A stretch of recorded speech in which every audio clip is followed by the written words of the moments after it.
Istres pour un exploit ou pour un miracle plus précisément, tant les Istriens privés de nombreux joueurs covidés ou blessés eh bien, vont devoir livrer un féroce combat pour essayer d'exister tout simplement dans cette partie face à des Parisiens qui semblent intouchables. Henrik Townsend. C'est bien joué, très beau décalage. Et le premier but inscrit dans cette rencontre.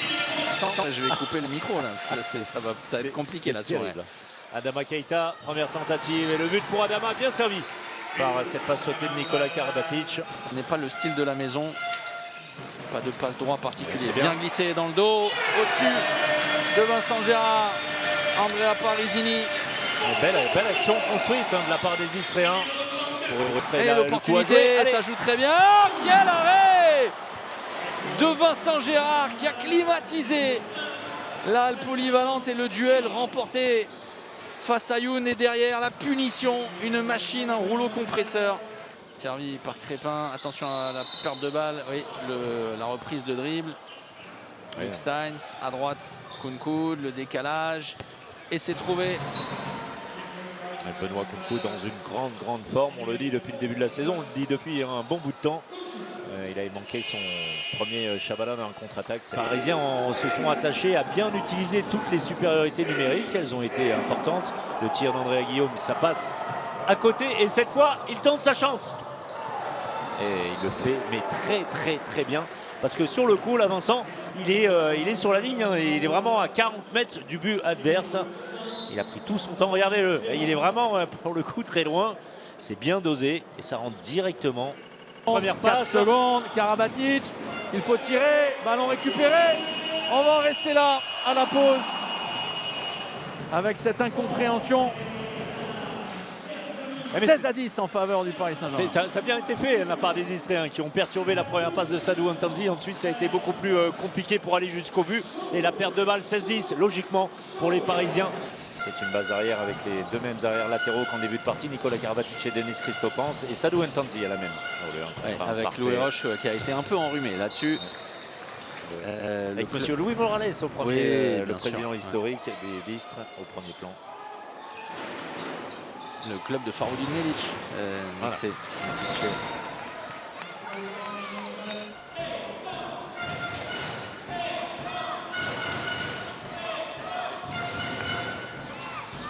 Avec le retour donc de Louis Roche qui défend sur un poste 2 avec Andrea Parisini à ses côtés. Avec Garden, superbe impact. Pleine lucarne. C'est-à-dire que Christopans qui met le pied dans les 9 mètres, lancé, pas touché. Vous voyez, juste la possibilité de reprendre 10 buts d'avance et que l'addition peut être lourde. Voilà, c'est fait avec ce but de Camille Sipsac. Il n'en reste pas moins qu'il y aura sans doute beaucoup de satisfaction. Bien sûr. Je suis juste derrière le banc parisien, François-Xavier.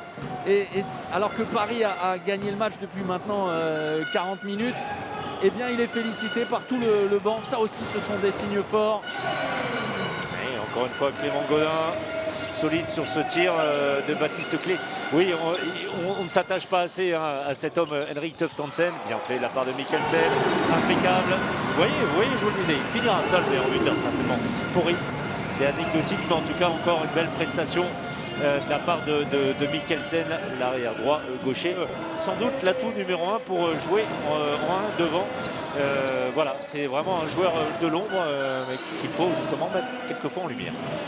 Ce dernier but parisien inscrit par Christopans, là aussi avec sa force et sa puissance. Les derniers instants, le dernier jet franc, on va en rester là vraisemblablement avec les Istriens qui ne vont pas le jouer.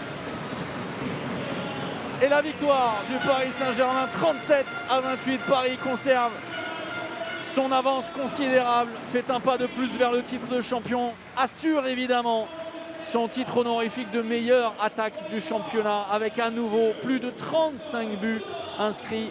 36,4 c'était la moyenne de buts inscrits avant cette rencontre. Oui, vous regardiez le score, Guillaume. Le contenu de la seconde période, évidemment la différence était faite dès la 20e minute, mais vous avez été très sérieux, vous ne vous êtes pas démobilisé. Alors évidemment, se prendre 37 pions, ça n'est jamais une partie de plaisir, mais en face il y a un Paris Saint-Germain version rouleau compresseur. J'imagine que malgré la défaite, il y a quand même beaucoup de sources de motivation pour la suite. Ouais, j'ai l'impression qu'on a perdu un peu de confiance en nous, individuellement. 16-10. Je pense qu'à la mi-temps, on peut être à -2, -3, parce que j'ai l'impression qu'il y a 6 coups de sifflet contre nous et eux, rien. Mais bon, à la limite, c'est pas très grave. Oui, après, on s'est rattrapé. Il y a eu du contenu parce qu'on a pris une grosse claque la semaine dernière à Toulouse en prenant 9-1 en 10 minutes. Donc voilà, il nous fallait réagir. On a dit qu'on ne regardait pas le score, on travaille. Maintenant, on va là à Saint-Raph. Après, on va recevoir Limoges. Ça va être très important. De toute façon, on sait que Istres va essayer de se maintenir jusqu'à la fin, jusqu'à la dernière journée. Ça va être difficile. On sait qu'aujourd'hui, même si les dirigeants ils ont annoncé qu'il fallait terminer 10e, aujourd'hui, déjà, si on arrive à mettre deux équipes derrière nous, ça sera déjà bien. Guillaume, il est très difficile votre calendrier parce que avant de vous mesurer à ceux contre lesquels vous pouvez éventuellement vous battre dans la même cour, en tout cas, le calendrier est terrible et finalement, ce qui vous est réservé arrive vraiment à la fin du championnat. Ouais, c'est clair. Mais bon, après, ça s'est vérifié les autres années. On est parti gagner à Saint-Raph, on a gagné à Montpellier. Donc pourquoi pas, mais c'est vrai qu'on est en difficulté au niveau de l'effectif. Là encore, le Covid. Nos 2 arrières-gauches sont blessés et puis c'est compliqué depuis le début de saison. Alors on essaye de trouver des petites astuces à l'entraînement, mais c'est toujours du bricolage, quoi. Donc voilà, mais aujourd'hui, on est avec cette équipe, on va tout donner, on va s'appuyer sur nos points forts. Et voilà, essayer d'effacer quelques petites choses négatives. Et surtout mentalement, il faut travailler, retrouver de la confiance. Comme tu as dit, c'est vrai que le calendrier n'est pas facile. Donc il va falloir qu'on retrouve le plus de quoi. Et même à l'entraînement, de faire des super séances pour continuer à garder ce rythme-là. Merci Guillaume, merci beaucoup.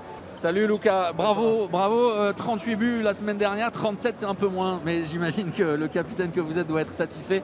Ça reste sur cette impression absolument ahurissante, c'était le cas aussi avant la trêve. Cette moyenne de buts inscrits, c'était 36,4 avant ce coup d'envoi-là. Offensivement, c'est vraiment presque parfait. Ouais, je ne vous cache pas que la moyenne de buts, franchement, je ne la regarde pas trop. Pour moi, le plus important à chaque fois, c'est de gagner, de continuer à engranger des points. Après, c'est vrai qu'on joue sur un bon tempo depuis le début de la saison. On sait que c'est un de nos points forts. Donc forcément, quand on arrive à faire le trou à un moment donné dans le match, derrière, c'est un petit peu plus facile de terminer, de prendre des risques. Et on arrive souvent à faire des beaux écarts. Mais on l'a vu encore ce soir. Il a fallu batailler. À un moment donné, il serait un peu revenu. Il a fallu être sérieux jusqu'au bout. Et à la fin, on a réussi à conserver cet écart. Mais le plus important, c'est de gagner après la moyenne de but.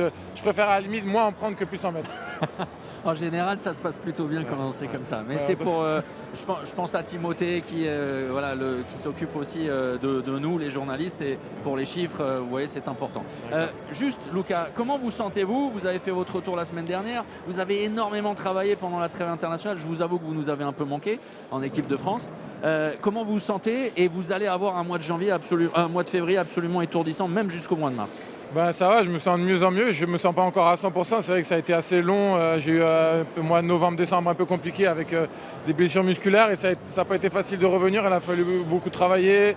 Il y a eu des périodes de doute, des douleurs qui ont continué. Mais là, je commence vraiment à redevenir moi-même. Je me sens de mieux en mieux. Comme je l'ai dit, je ne pense pas être encore à 100%, mais c'est sur la bonne voie. Et puis c'est vrai qu'avec l'enchaînement des matchs, il n'y a pas trop de questions à se poser. On arrive malgré tout à faire tourner aussi l'effectif, ça me permet moi de revenir au meilleur de ma forme, donc je me sens bien et j'espère que ça va continuer à monter. Oui, un match tous les 3 jours, nous disait Thierry Omeyer, pendant 3 semaines à peu près, ce qui ne vous arrange pas forcément. Dimanche soir, le Super Bowl sur beIN Sport, lundi, ça rend surtout. Pour vous, c'est le plus important. Ouais, du coup, le Super Bowl, ça sera en redifféré le lundi matin avec tous les réseaux sociaux coupés et une bonne matinée parce que malheureusement, ce ne sera pas possible de regarder dans la nuit, sinon le lendemain ça va être compliqué, on a un match périlleux donc il faut se reposer, donc là c'est les priorités.